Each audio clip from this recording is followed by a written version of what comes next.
Wie is Miguel Jen? Wie is Miguel Jen?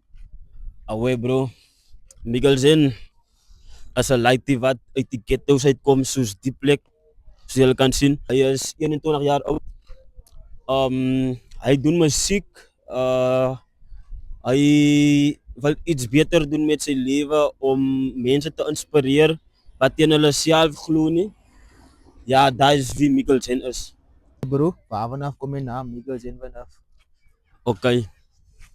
Soos ek dit vir julle kan verduidelik, né? In skool was ek Lil Miguel genoem.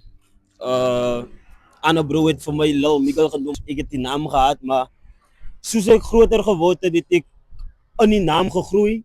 Lil Miguel was my eerste rapnaam. Die rede hoekom ek Zen in my naam gesit het, ek leef nou meer in die moment in. Hoe zal jij jouw muziek in 3 woorden beschrijven? In 3 woorde sal ek beskryf, rustig, moody en flow. Oké. Wat heeft voor jou geïnspireerd om muziek te maken?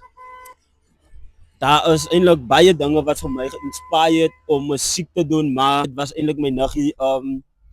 Sy is vandag oorlede, maar die olie in die vuur gegooi, you know, en die vuur vlam laat vat. Maar daar's baie redes hoekom ek eintlik in die musiekbedryf ingegaan het.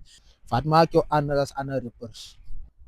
Simply because ek is humble, you know. Ek maak saam met my bro, daar's baie mense wat ek op die oomblik saam songs besig is om met projects te werk.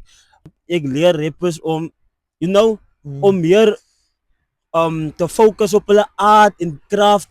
Help ander rappers om beter te doen. En ek myself as 'n rapper, as ek nou kyk nou na myself, né, my flow my tipe flow wat ek het is in die Afrikaanse rap game is heel wat anders as die rappers, you know. Ek is hier om uit te staan, ek is hier om in te pas. Daar is eintlik 'n quote wat ek in my hart nou en ek leef daarna met daai quote in my in. Wat een rapper jou meestal beïnvloed?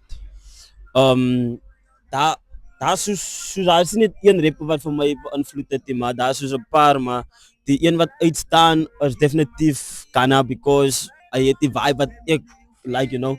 Hy het die style, hy het die vibe, hy het die style hoe hy aantrek en alles, ja. Dat is eintlik wat ek van hou. Hoe is jouw proces als je een song schrijft? Die way hoe ek my song skryf is baie anders.